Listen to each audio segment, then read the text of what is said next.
Okay, so we have all this information that's given, and we're going to do two questions in this video. Usually I like to keep one question per video, but these are just so related that's very, very helpful for us to just kind of knock them out together.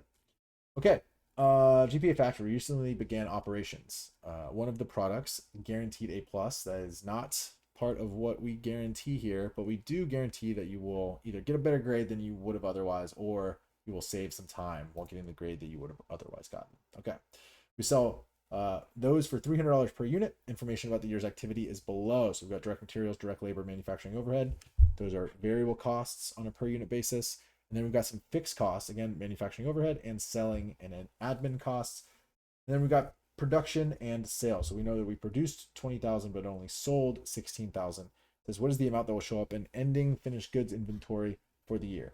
Well, the costs that are going to be associated with inventory, okay, are going to be all of our product costs. We want to know direct materials, direct labor, and all manufacturing overhead that's going to be associated with ending finished goods. So we already have these on a per unit basis for all of our variable costs. So 20 plus 45 plus 50 is 115. But what is our fixed manufacturing overhead per unit? Well, we take the 600,000 and we divide by how much we produced. So 600,000 divided by the 20,000 is $30 per unit of fixed manufacturing overhead. $30 per unit of fixed manufacturing overhead. Because all of our direct materials, direct labor, and manufacturing overhead, whether it's variable or fixed, all of our direct materials, direct labor, and manufacturing overhead are split and tied up in all of our units that we make. And then they don't actually hit our income statement. They don't actually hit cost of goods sold until they're sold. And so really we produced 20,000, we sold 16. So our ending finished goods, we've got 4,000 units that have some direct materials, direct labor, and manufacturing overhead associated with it. So still tied up in those 4,000 units. So we've got direct materials, that's the 20, direct labor, that's the 45, and then manufacturing overhead, we've got 50 of variable and then 30 of fixed per unit. So we can really add up all of those. And here we got 65 plus 80, what, 145? So each one of those 4,000 units has $145 of costs associated with it that's still wrapped up in an asset account. So we'd have 4,000 multiplied by the 145, and we got 580. All right, 580,000. That's the amount that's going to show up in ending finished goods inventory. And then the next question says, what is net income for the year? So net income, we're going to start with sales. Okay, sales is going to be the 16,000 times we sell for $300 per unit. I think that's 4.8 million. Yep.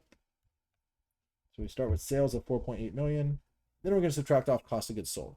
So cost of goods sold, this is why this is very, very similar in this question to the question that we've already answered, is that we know of these 20,000 units that we produced, okay, each one of those 20,000 units has associated with it or has connected to it product costs of $145 per unit. We knew that because that's what we multiplied by our 4,000 to figure out what the total ending inventory amount is, right? We've got $145 per unit times how many we ended the period with.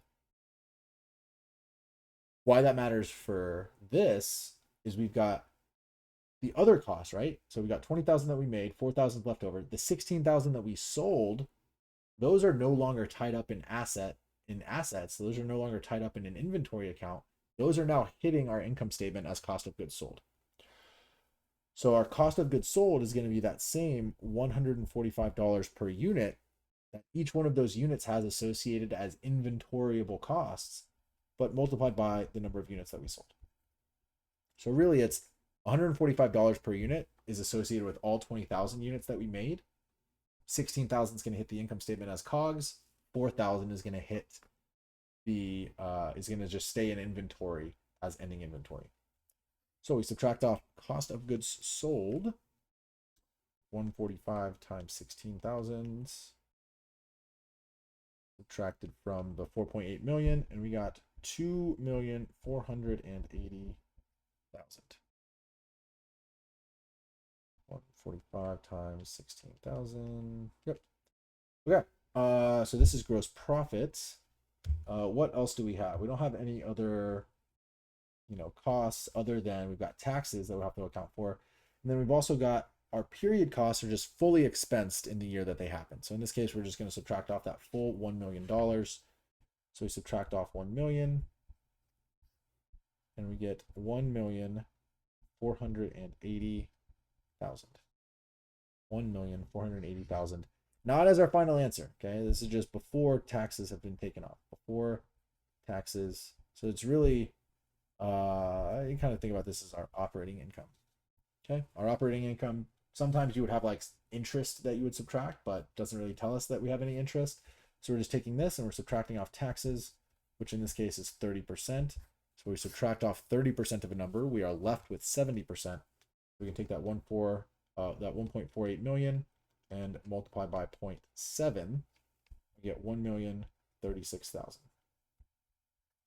So 1,036,000 is our net income for the current year.